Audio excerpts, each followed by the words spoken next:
Aujourd'hui, on a discuté du droit de vote des étrangers et des jeunes. On voit qu'il y a des parallèles. Par rapport aux jeunes, s'agit-il d'une méfiance envers les capacités ou c'est plutôt une méfiance envers la créativité qui peut éventuellement venir du côté des jeunes? Oui, certainement une question de créativité parce qu'elle est là. Et en fait, de même pour les étrangers, je crois qu'il y a la volonté de formuler des idées et des revendications. Ils ont leur idée à changer la société aussi, à contribuer leur part aussi.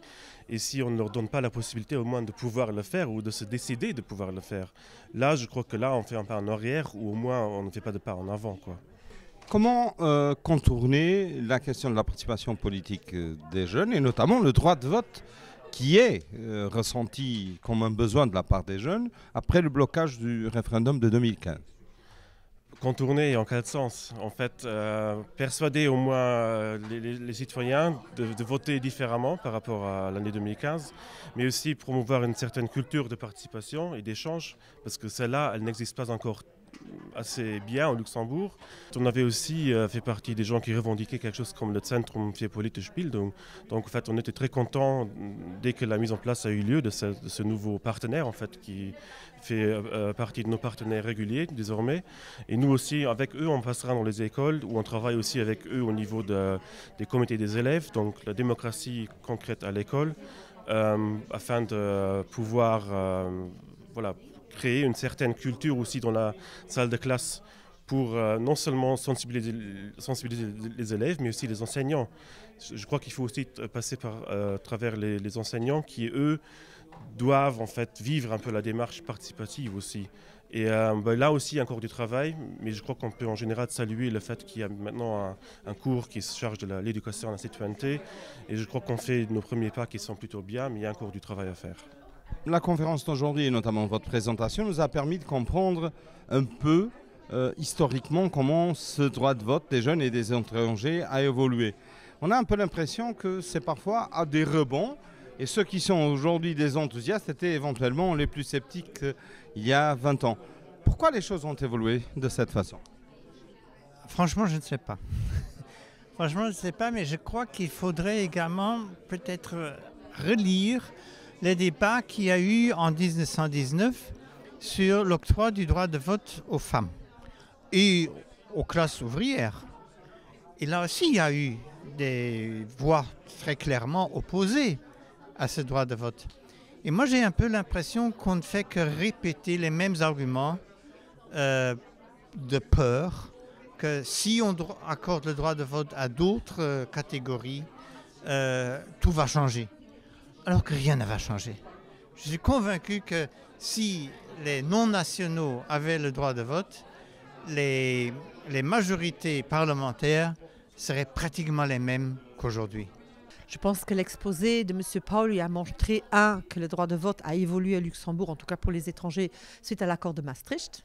C'est évident, c'est-à-dire que c'est l'Europe qui a joué le rôle prépondérant et pas la société civile, hélas.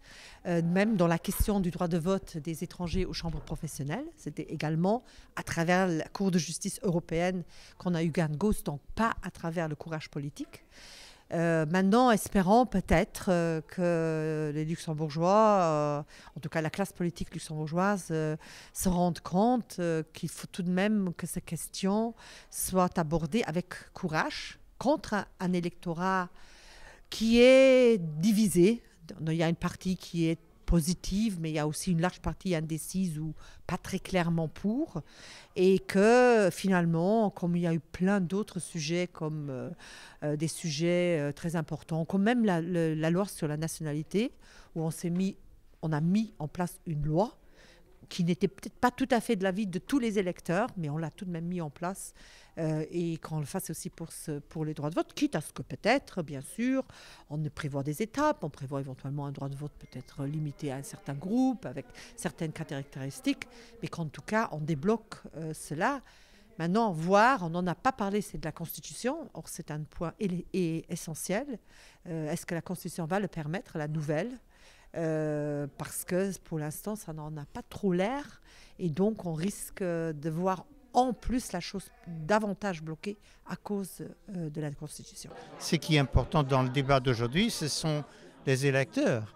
Et les électeurs aux élections législatives ne sont que 42%. Donc là, il y a très clairement une situation d'apartheid, en ce sens qu'une majorité n'a pas le droit de la minorité.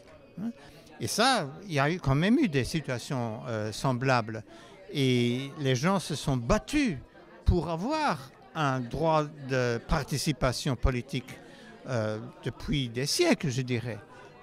Et je pense que c'est toujours très dangereux pour toute société d'avoir seulement une minorité qui gouverne, qui prenne les décisions politiques. En ce sens, même en tant qu'historien, même vraiment avec ce bagage d'historien, je pense qu'il faut être très très attentif à cette évolution qui risque de donner le pouvoir à une minorité de plus en plus petite. Du point de vue des communes, comme moi je suis ici pour représenter une commune, on voit que le droit de vote aux étrangers, actifs comme passifs dans les communales, chez nous à La Rochette en tout cas, on a presque un tiers, même pas, un petit peu moins d'un tiers des électeurs qui sont de nationalité étrangère. Donc il y a une volonté des étrangers à participer. Mais bien sûr, il y aurait plus, si on voit les chiffres des étrangers et les chiffres des bourgeois, il pourrait y en avoir plus. Il y avait aussi des gens qui ont pensé, oui, c'est normal qu'une bourgmestre de l'immigration soit votée justement à La Rochette, puisqu'il y a une grande population de Portugais, mais j'avais donné les chiffres avec les suffrages que j'ai eus, ça n'aurait jamais suffi si j'aurais eu que des votes de la population étrangère. Donc, bien sûr, les Luxembourgeois m'ont voté également. Donc, l'exemple que, même avec une participation accrue des étrangers, la donne politique n'est pas bouleversée comme beaucoup le craignent. En tout cas, à La Rochette, ce n'était pas le cas. Le témoignage de Mme Silva était clair. Elle a été élue, elle est luxembourgeoise, mais tout de même perçue comme quelqu'un issu de l'immigration. Et les votes qu'elle a eus, c'était beaucoup de votes luxembourgeois, comme de votes non luxembourgeois. Et son score a vraisemblablement été dû au vote des luxembourgeois. C'est-à-dire, elle est la preuve que finalement, l'électeur, il faut tout de même le considérer comme adulte et responsable, donne la voix, normalement, à celui qu'il juge le plus apte à réaliser le programme que lui, il voudrait voir réaliser politiquement. Et donc, c'est ça la question. Et ce n'est pas une question de passeport, mais c'est une question de confiance. Et des fois, on nous dit, mais oui, mais les étrangers, ils s'en vont et après, ils ont élu des gens. Oui, mais les gouvernements aussi changent. Les députés changent aussi. Les lois, elles changent aussi. La société évolue. Et dire que ce n'est que la nationalité, c'est à travers la nationalité qu'on va régler le problème, c'est qu'il ne faut jamais oublier que la nationalité donne beaucoup plus de droits que seulement le droit de vote. Et que si on fait une politique de la nationalité, on aura des gens avec un passeport luxembourgeois pour lesquels on est responsable au-delà du droit de vote. Et ça aussi, à long terme, ça peut avoir un coût. Donc il faut tout de même se rendre compte que le droit de vote est quelque chose où on donne un vote à quelqu'un qu'on juge apte à mettre en place une politique qu'on croit la meilleure pour l'avenir de soi et de ses enfants et du pays. Et que là, tout le monde a l'intérêt à ce que ce pays fonctionne bien. Et les étrangers, les premiers, parce qu'eux, ils ont fait un effort pour venir ici. Et quand ils sont ici, ils veulent garder le niveau de vie qu'ils ont pu acquérir ainsi. Depuis 40 ans, l'ASTI se bat pour ce droit de vote. On va continuer à se battre ?